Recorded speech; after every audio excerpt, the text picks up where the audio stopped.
Hi, this is South Asia Matters at Avaz South Asia. I'm Nirupama Subramanian, and my guest today is Professor Nicolas Blarel. He is Associate Professor of International Relations in the Institute of Political Science at Leiden University in the Netherlands. He has written extensively and studied extensively India's relations with Israel. Welcome to the show, Professor Nicolas Blarel.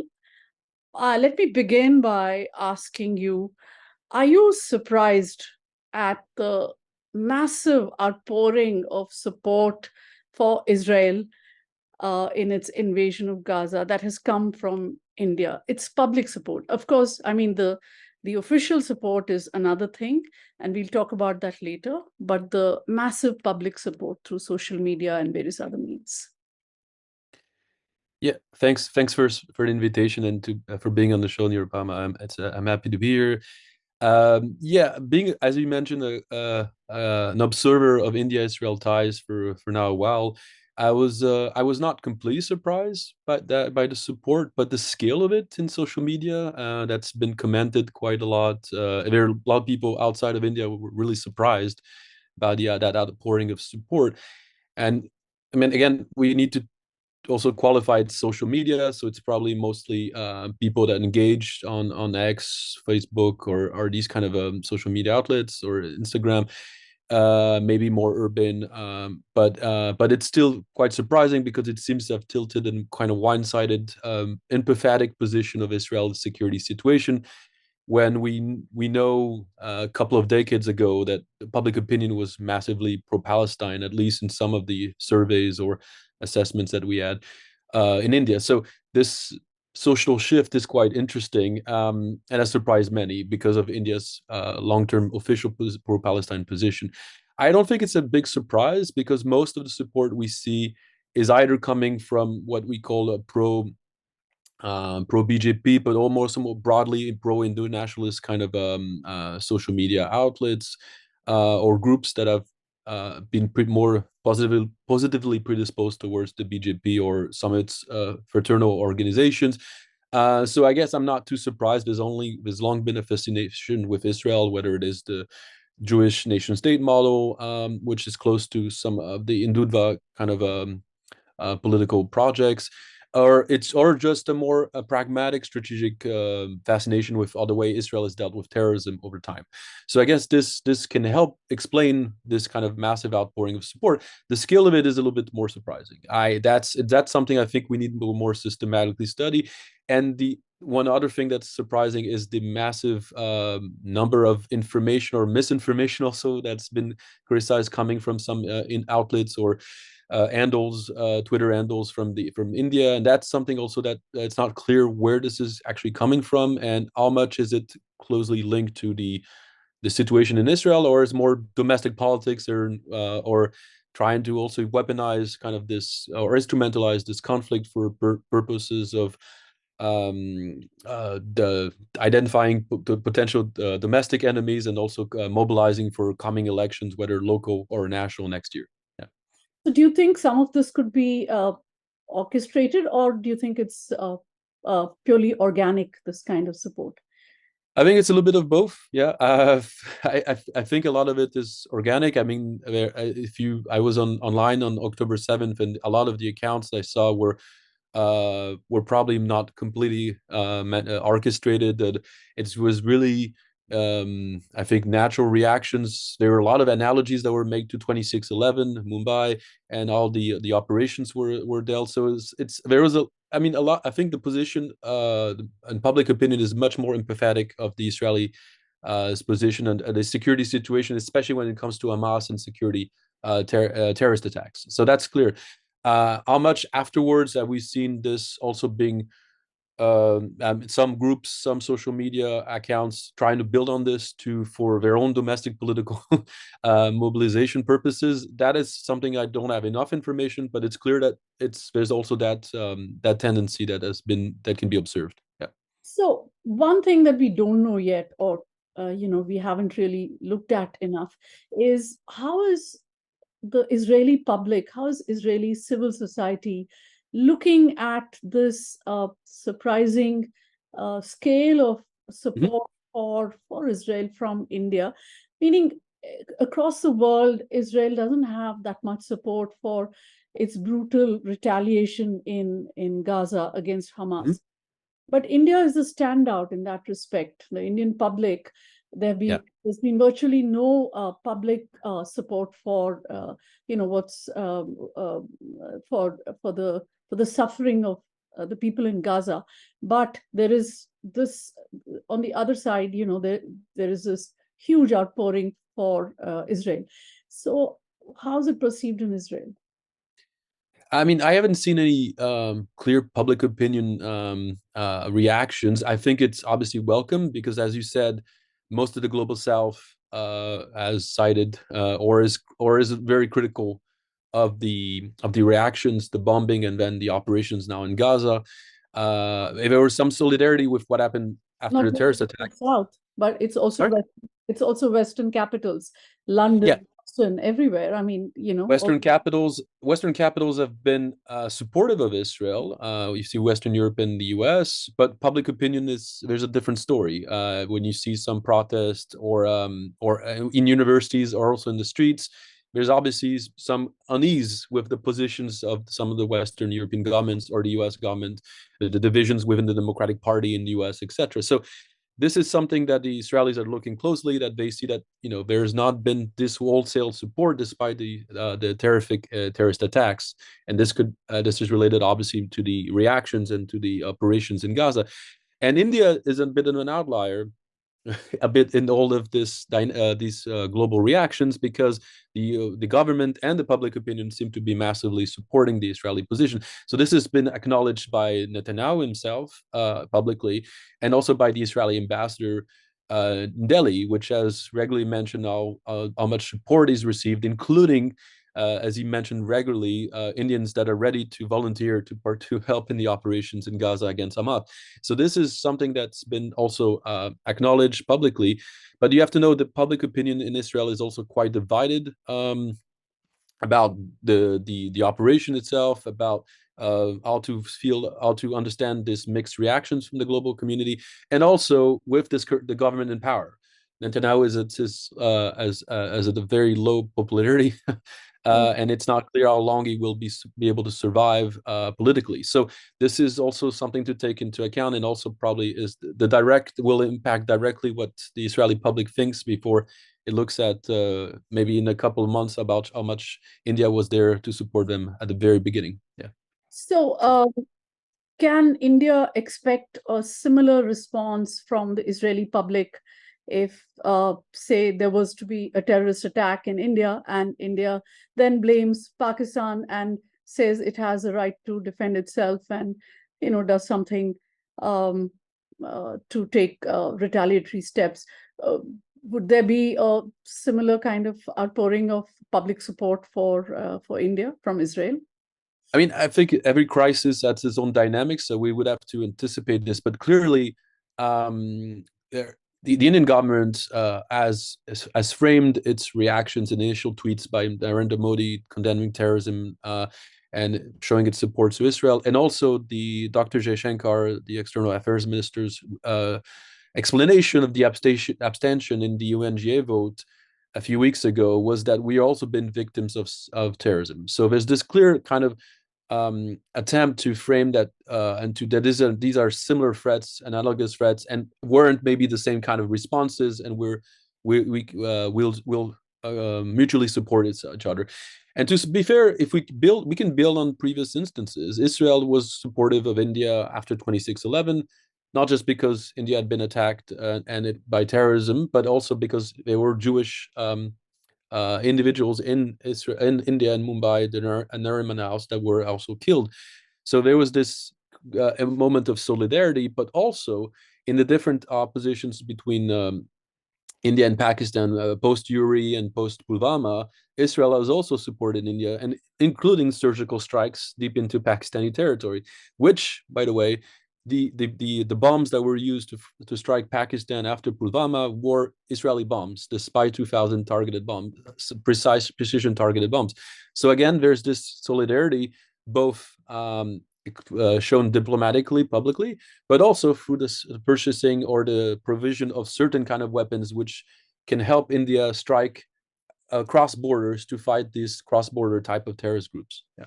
Indeed, I think that is a big part of the relationship now between Israel and India, the defense relationship.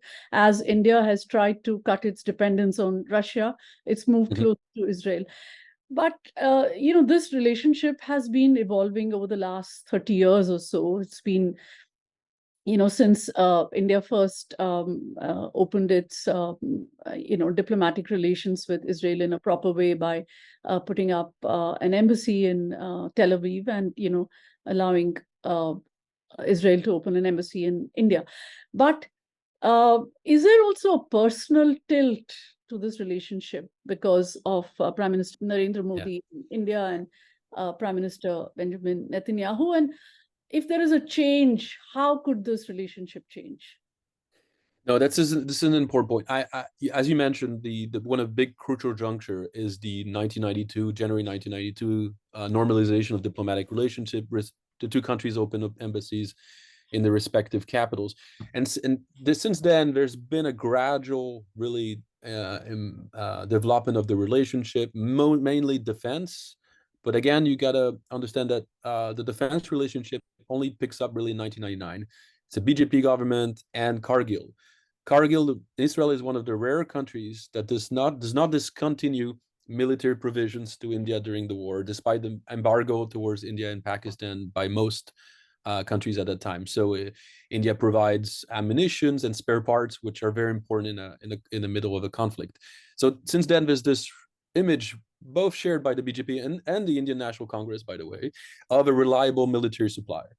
So that's the defense relationship, and then there's a bit of relationship happening at the agricultural level. There's cooperation and expertise that is shared. There's water management cooperation, but this happens really at the subnational level. Chief ministers traveling to Israel and signing MOUs and developing these partnerships. But you're right to point out, and this is kind of the relationship. It's pretty much technical kind of cooperation. There's not much public engagement. And you have to wait until Modi comes to power. Modi is already expected to change the relationship. He has already a close affinity with many Israeli politicians. He's traveled to India to Israel when he was chief minister, and so he arrives, and there's this perception, especially close personal relationship with Netanyahu already, that's publicized at the time, that he keeps meeting Netanyahu in the UN, etc. So there's this belief that this will improve the relationship. And then there's the first visit by the Indian Prime Minister in July 2017, and Netanyahu reciprocates within a few months and travels to Delhi. So this is the peak of the public, I think, engagement of the relationship. Substantially, I don't think the defense relationship changes that much, because a lot of the deals that are signed, that are publicized during the Modi regime, are basically deals that were already negotiated under Congress previously. I think you see slight acceleration of defense ties. The spice bombs that I mentioned earlier that were used in 2019 were purchased under Modi. What I do see as a change, the public engagement is a major optical change, but there's also a slight change, I think, in the voting patterns of India at the UN and in other multilateral organizations.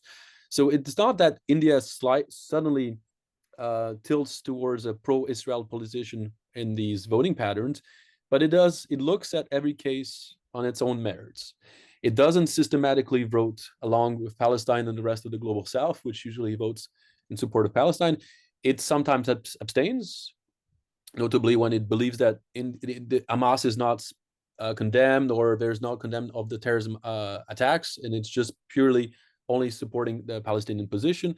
It often tries to mediate to get this kind of more balanced condemnation, nuanced condemnation. So it abstains if it doesn't reach that kind of level. It still votes pro-Palestine sometimes. We remember India voted against Jerusalem being the capital when President Trump moved the U.S. embassy there. So there's still some votes that are aligned with the Palestinian position. And then India votes in support of Israel. And notably, there was a famous vote a couple of years ago when the UN was voting on giving an observer status to an NGO that was related to Hamas at the UN. India voted against it. So again, there's this slight tilt towards Israel in some of the votes. So this has changed under Modi. We didn't see this previously under Congress. And can explain a little bit the position that we've seen today with the initial pro-Israel support by the Modi government in initial days, and could help then explain also this outpouring of support, because there was a public recognition that Israel was an important ally, and India was in solidarity with the terrorist attacks, with the reaction to the terrorist attacks. So my question really was also about the personal relationship between the two leaders, and if that would change if Prime Minister Netanyahu had to step down after this whole war, and there's considerable pressure on him, even now, that he must resign and make way for another leader. So this is what I was really asking, if it might change, if the relationship might change because of a leadership change in Israel. It's a good question. Yeah, no, the bonhomie between the two leaders has been a strong bound, but Netanyahu has been out of power also over the last few years. Temporarily, he's always come back. But so the current Modi government has worked with other Israeli administrations, and the Israeli administrations have also worked with India, because India is an important partner for Israel. We always forget that, we keep saying that India buys a lot of weapons now from Israel. So India is maybe dependent slightly, not as much as Russia, as you mentioned earlier, but Israel is still in the top 2-3 weapon supplier, depending on which estimates you look at.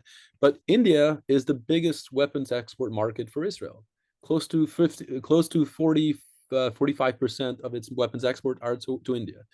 So Israel actually has also an interest in maintaining a relationship. So it's facilitated, I agree, by the personalities, especially the public engagement, but there's a lot of structural determinants and factors that will sustain this relationship. Now, the other question, if you're right, if Netanyahu leaves, how much public and how will that not facilitate maybe closer cooperation? But the other question I would ask myself is, because of the Israeli engagement now in Gaza, a potential escalation in the region, if there's any other actors that get involved, how much Israel will be distracted, and its military distress will be distracted by that conflict and no longer able to be negotiating or providing different equipments or upgrades to India. This is the same question that India can ask itself about with Russia today. So similar questions can be asked with Israel. There's a recent article that came out, I think, last week, where Israel had to reaffirm that it would deliver the UAVs, the drones that India had ordered, and the current conflict wouldn't delay this provision. So again, there might be also questions there about how much Israel would be distracted by its own security problems right now. Yeah, that's very interesting, actually. That's a good question as well that India must be paying attention to. Apart from all this, apart from the relations between the two governments, there's also a historical relationship between the BJP and its forerunners, the Jansang and the Hindu Mahasabha, and Zionism. So Hindutva and Zionism, really, the ideological relationship. And I'd like you to say a few words about that relationship, really.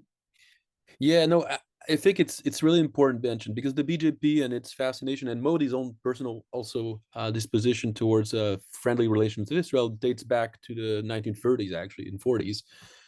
There was a fascination early on from the ideological forefathers of the Indo-nationalists or Hindutva movement, so Golwalkar and Savarkar, with Israel.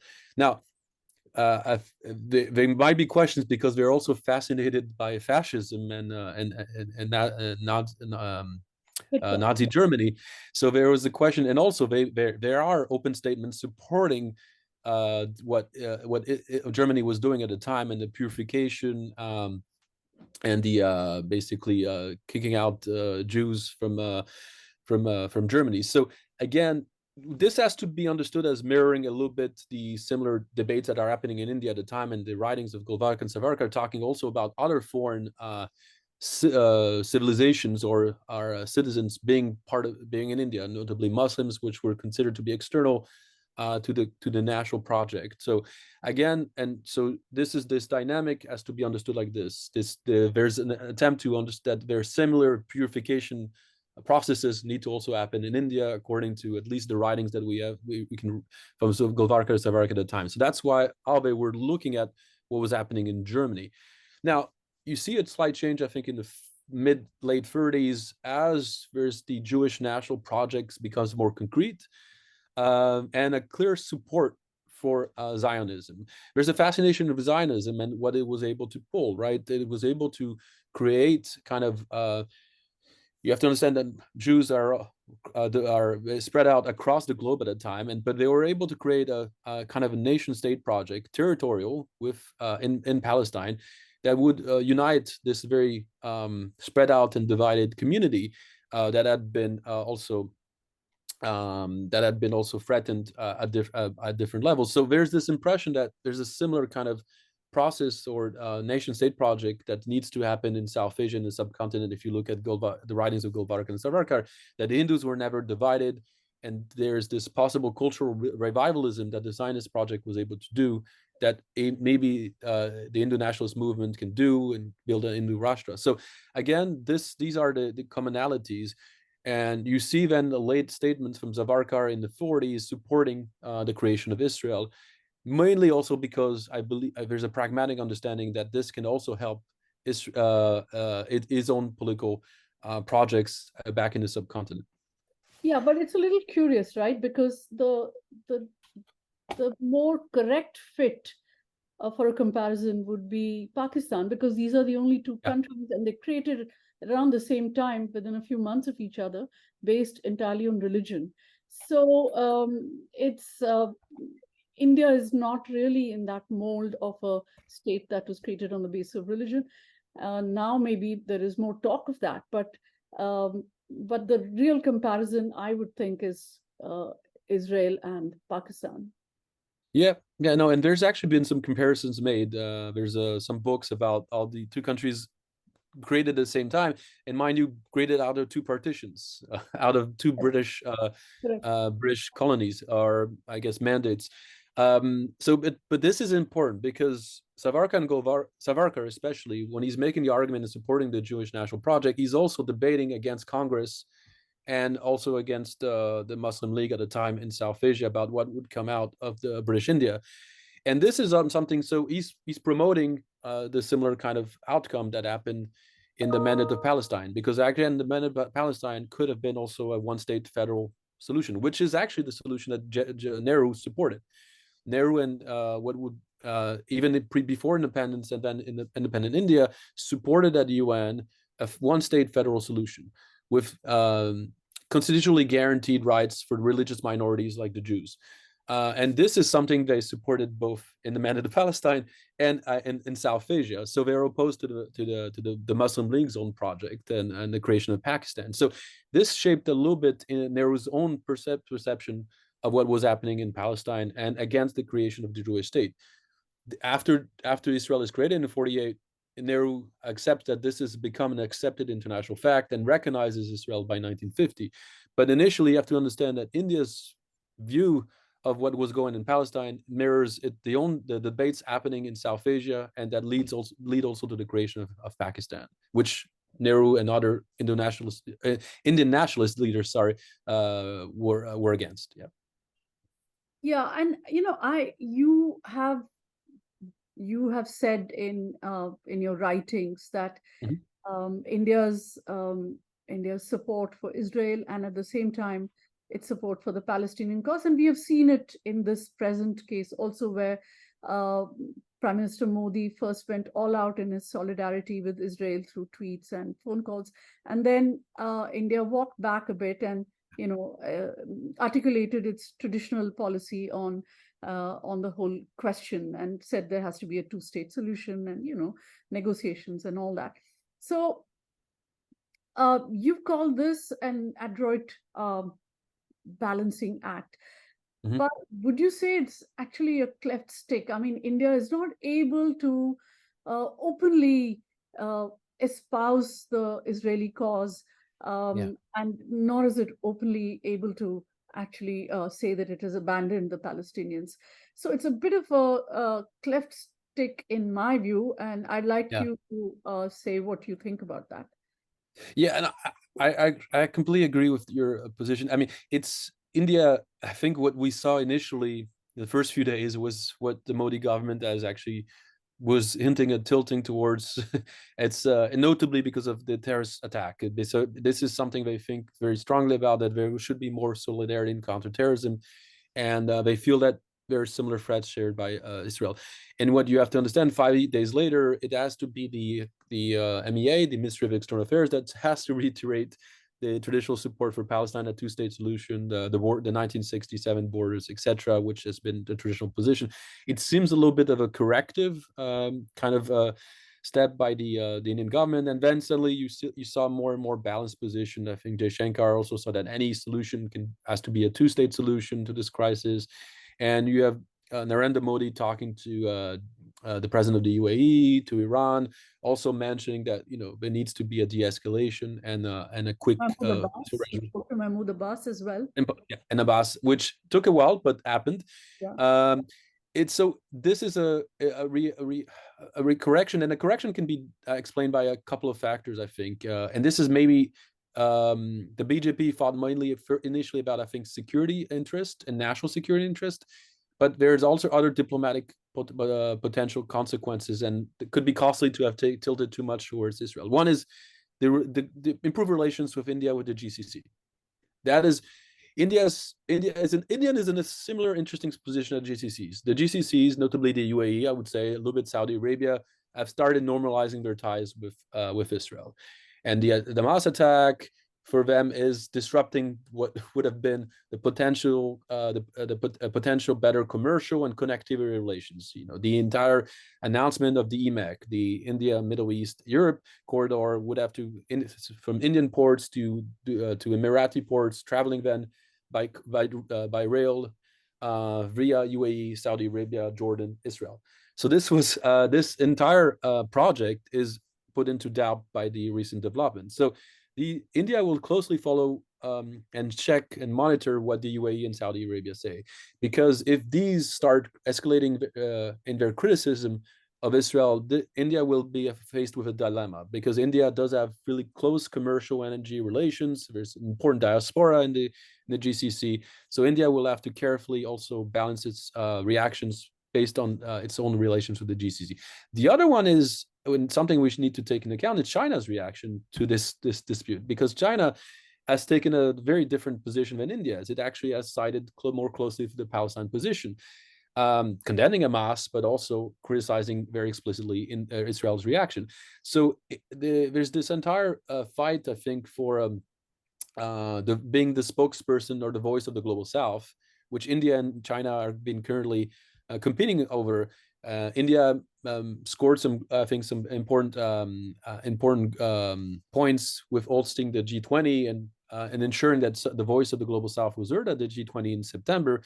But India is now in the position at complete loggerheads with the rest of the global South by abstaining at the UN General Assembly, or by seeming to take a more sympathetic position of Israel's reaction. So again, India will also have to carefully maneuver these different diplomatic or geopolitical blocks that seem to be emerging as reactions to what's going on between Israel and Hamas, Israel and Gaza.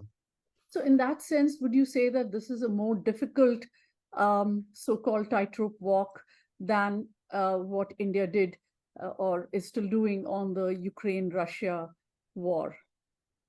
I think it is, because India actually on Ukraine. I mean, we can all. I mean, if people know about India's history with Russia, it's very much explained by the contingent history of close relationship with USSR, Russia, and then the defense equipment. But beyond that, India's position actually aligns closely with what all the global South perceived that crisis. That I think Jaishankar's statement when he traveled to Europe, that Europe's problem and not the world's problem, and the world's problem and not Europe's problem, which mirrors an actually earlier quote from Nehru, is actually something that's, the Europeans might not like it, where I'm based in the Netherlands, but it's actually close to what all the global South sees this crisis. This is a European crisis, which leads to economic, food security issues for the rest, energy issues for the rest of the world, and then they see the double standards right now with the Gaza crisis. And India was maybe more closely aligned with the global South reactions in during the aftermath of the Ukraine crisis, and here is in a very different position because I think of its own contingent history with Israel. Yeah, but also there is the fact that, you know, the Arab world, the GCC countries themselves, you know, as you said, they were normalizing, they have in the process of normalizing relations with Israel. So India would have taken a lot of courage from that too in its support for Israel in this particular round of the conflict, and that could be one reason why, you know, India says that yes, we are on the we express full solidarity with Israel in the first instance, and also, you know, was encouraged not to abstain from that resolution calling for a ceasefire. Will that hold? You think will it be able to hold that kind of position? If the Arab leaders themselves come under pressure. So far, they've managed to stave off that pressure largely from within their own populations, from their own publics. But if that happens, if they start listening to their streets, then it might change very rapidly. Exactly, and I think India. One of the reasons India reacted in this perceived pro-Israel tilt in the first few days is because the UAE and Saudi Arabia and some of the GCCs were very silent. Because, to be fair, as you mentioned, there's this disconnection maybe between the public opinion in those countries and the elites. The elites in, I think, the UAE and Saudi Arabia very much want normalization to happen. They welcome the Abraham Accords, the I2U2, these connectivity projects, and they're willing to do business with the Israeli state.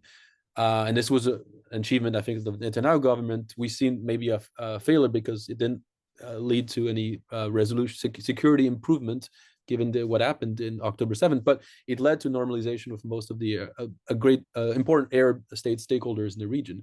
And this is something India welcomed, and it facilitated India's tightrope kind of balancing efforts in the region. Now, the UAE, Saudi Arabia were very silent at the beginning. That facilitated India's maybe tilt.